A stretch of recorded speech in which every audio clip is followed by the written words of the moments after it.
नमस्कार। आज हम डीएलएड चतुर्थ सेमेस्टर के विषय शैक्षिक प्रबंधन एवं प्रशासन विषय के अंतर्गत विद्यालय प्रबंधन टॉपिक पर चर्चा करेंगे। इस टॉपिक के अंतर्गत हम विद्यालय प्रबंधन का अर्थ और उसकी विशेषताओं को समझेंगे।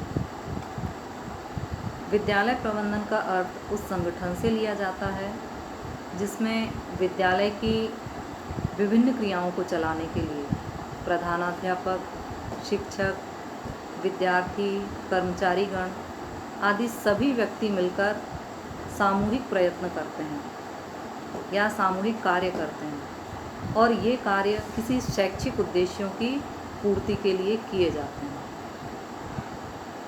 किसी भी विद्यालय की व्यवस्था में वहाँ मानवीय और भौतिक तत्वों की उपलब्धता अनिवार्य है और इन मानवीय और भौतिक तत्वों की सुव्यवस्था करना विद्यालय प्रबंधन के अंतर्गत आता है। किसी भी विद्यालय की स्थापना के लिए सबसे पहले आवश्यकता होती है एक स्थान की, भवन की, शिक्षक की, कर्मचारी गणों की।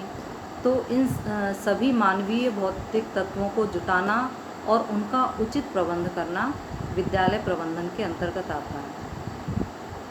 जैसा कि हमने और संगठनों में भी देखा कि सभी संगठनों में प्रबंधन का विशेष महत्व है, क्योंकि प्रबंधन से ही वहाँ की जो कार्य व्यवस्था है वो सुचारू रूप से चलती है। इसी तरह विद्यालय में भी प्रबंधन अनिवार्य है ताकि जो लक्ष्य लेकर हम विद्यालय का निर्माण कर रहे हैं उन लक्ष्यों की आसानी से प्राप्ति हमें हो सके। इसीलिए विद्यालय को एक बिजली घर की तरह कहा गया है कि जिस तरह एक बिजली घर में पूरे शहर की विद्युत व्यवस्था का दायित्व बिजली घर पर होता है और वहाँ पर थोड़ी सी भी गड़बड़ी होने पर, एक तार भी इधर से उधर हो जाने पर पूरा शहर में प्रकाश व्यवस्था जो है वो गड़बड़ा जाती है। इसी तरह विद्यालय की व्यवस्था भी यदि सुचारू रूप से नहीं चल पा रही है, विद्यालय में भी अव्यवस्थाएं हैं, तो उसका असर वहाँ पढ़ने वाले विद्यार्थियों के भविष्य पर पड़ता है। उनका भविष्य अंधकारमय हो जाता है। अतः किसी भी संगठन के संचालन में या विद्यालय में प्रबंध का विशेष महत्व है। अब इसके बाद हम देखते हैं विद्यालय प्रबंध की एक प्रभावी विद्यालय प्रबंध में क्या विशेषताएं होना चाहिए, इसकी चर्चा करते हैं। इसमें पहली विशेषता होना चाहिए कि विद्यालय प्रबंधन में लचीलापन हो, अर्थात प्रबंधन के अंतर्गत हम जो नीतियों का निर्माण करें वो नीतियां कठोर ना हों, उनमें लचीलापन हो ताकि समय में परिवर्तन होने पर उनमें परिवर्तन किया जा सके। विद्यालय प्रबंधन में व्यवहारिकता हो, अर्थात जिन नीतियों का निर्माण किया जाए उनको व्यवहार में उनका प्रयोग किया जा सके। ऐसी नीतियां ना बनाई जाएं ताकि उनको व्यवहार में प्रयोग ही ना किया जा सके। राष्ट्र की सामाजिक, राजनैतिक और दार्शनिक नीतियों और मूल्यों के अनुरूप हो। सबसे मुख्य बात यह है कि विद्यालय में जो नीतियां बनाई जाती हैं वो समाज की और सरकार की नीतियों के अनुरूप होना चाहिए।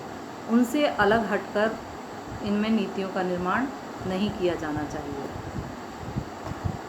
शिक्षा के अपेक्षित उद्देश्यों की प्राप्ति हेतु समन्वित प्रयास हों, अर्थात विद्यालय के जितने भी तत्व हैं, जो उससे जुड़े हुए जितने भी तत्व हैं, कर्मचारीगण हैं, शिक्षक हैं, विद्यार्थी हैं, सबका समन्वित प्रयास इसमें होना चाहिए।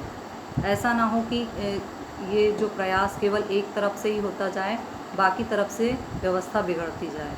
तो सभी व्यक्तियों का इसमें सामूहिक प्रयास होना अनिवार्य है।